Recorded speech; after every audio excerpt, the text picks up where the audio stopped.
You are straight off the stage where you were just talking about Lean In and a new study you've just released indicating that women are actually having less access to mentorship and to their bosses than they were even a year ago. What's going on here? Yeah, it's really important. So today we just released a Lean In SurveyMonkey study that shows that 60% of male managers in the United States are afraid to do a one-on-one activity with a woman, including having a meeting. I mean, can you believe that? 60%.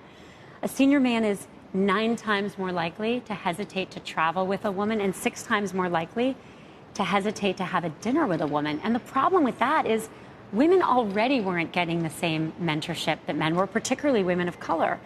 And no one's ever gotten a promotion without getting a one-on-one meeting. And so I think men and women need to be able to travel together. They need to be able to go to meetings together, go to meals together. All of that can be done in public spaces. But those one-on-one conversations, and if there's a man out there who doesn't want to have work dinners with a woman, then he shouldn't have work dinners with a man. You know, group lunches for everyone, if that's how they feel. It seems like the movements of the past year or so, the Time's Up movement, Me Too, have actually had real negative implications for many women in the workplace. What's your message to corporate America about this? So I don't believe they've had negative implications. I believe they're overwhelmingly positive because half of women have been sexually harassed.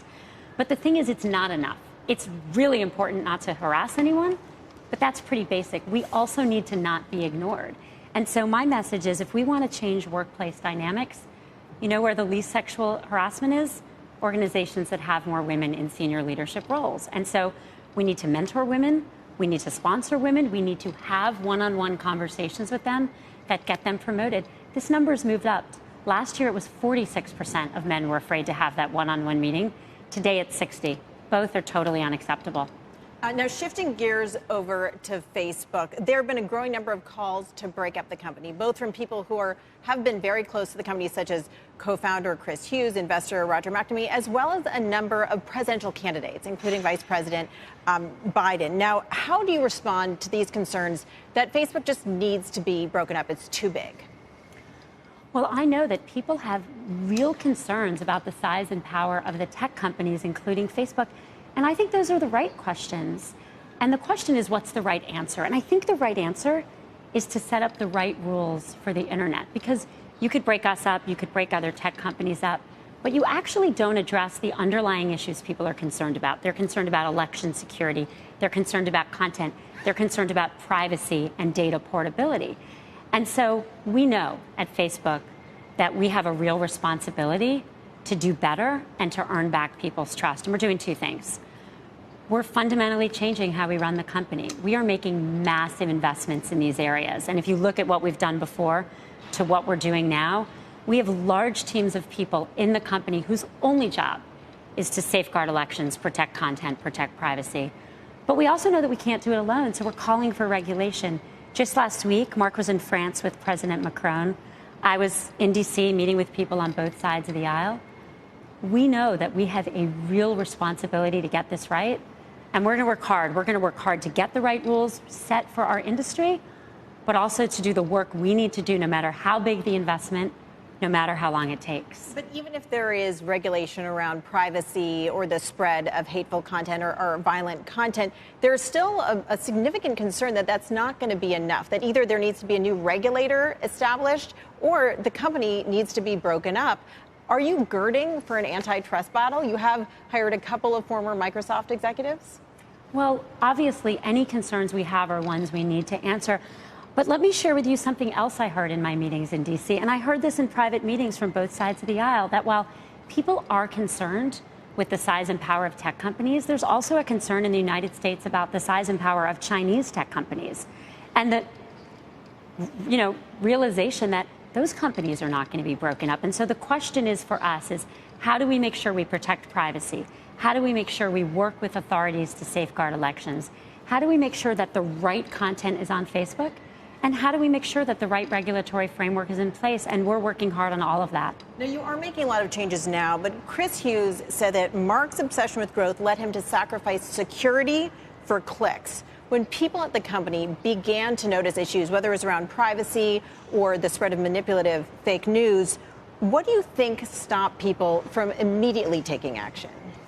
I think we have been taking action. I think it is fair to say that as we grew Facebook, we were focused on growth. We were also focused on privacy and security, but I think it wasn't the most important thing we were doing, and we should have been doing it at a higher level. And if I look even at my job now, my job has really changed.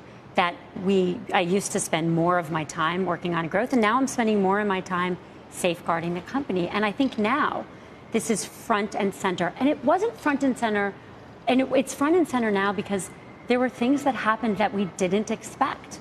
We didn't expect the kind of interference we found in the election. We didn't expect bad actors, and now we know better. We've learned from what we missed before. We know we need to work hard to prevent the problems that are happening now, and we need to work hard to make sure that the problems we haven't even thought of don't happen. There's a lot of conversation about, especially in Washington, D.C. right now, but what kind of cultural change needs to happen in the company to make sure people do speak up when they immediately see something and not wait until it becomes a massive issue. The FTC, in addition to levying a fine of up to $5 billion, is considering all sorts of structural changes, implementing oversight for as much as 20 years at Facebook. How could that change the company and actually impact your business, potentially impact your growth? Well, we're going to do the right thing, and the right thing is safeguarding people's privacy. We have massive teams working on this. It used to be that we had one team working on this, and now, as it's become more integral to what we do, every single engineering team and product team has a safety and security team as part of it. And so whatever the regulatory framework we end up with, what matters to us is that we take all the steps we can to protect privacy, and that's what we're doing. But to have a team of people from the FTC inside the company, I mean, that would be unprecedented. Would that hurt your ability to make changes and grow your revenue? Well, I can't comment on anything we might be talking about with the FTC, but what I can say is that we're going to do the right thing. And that means we're going to have the right kind of oversight. I think we do have a very strong board. I think we are accountable to people all over the world. And we are taking the steps to protect privacy, to go through our systems, find the vulnerabilities, be open about those publicly.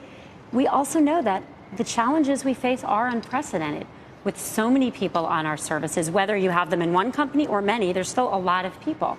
And we're going to have to go through and make sure that we're protecting people. One of your privacy changes is implementing a clear history tool, which you recently warned advertisers was going to impact the way they can target and reach consumers. Are investors vastly underestimating how much this kind of tool, eliminating targeting for people who opt out of it, could really impact your bottom line? So our bottom line is getting this right, and we are making real changes that have impact. Our growth rate is lower. We are spending huge amounts of money, billions of dollars, and we are taking on, real things that do change that.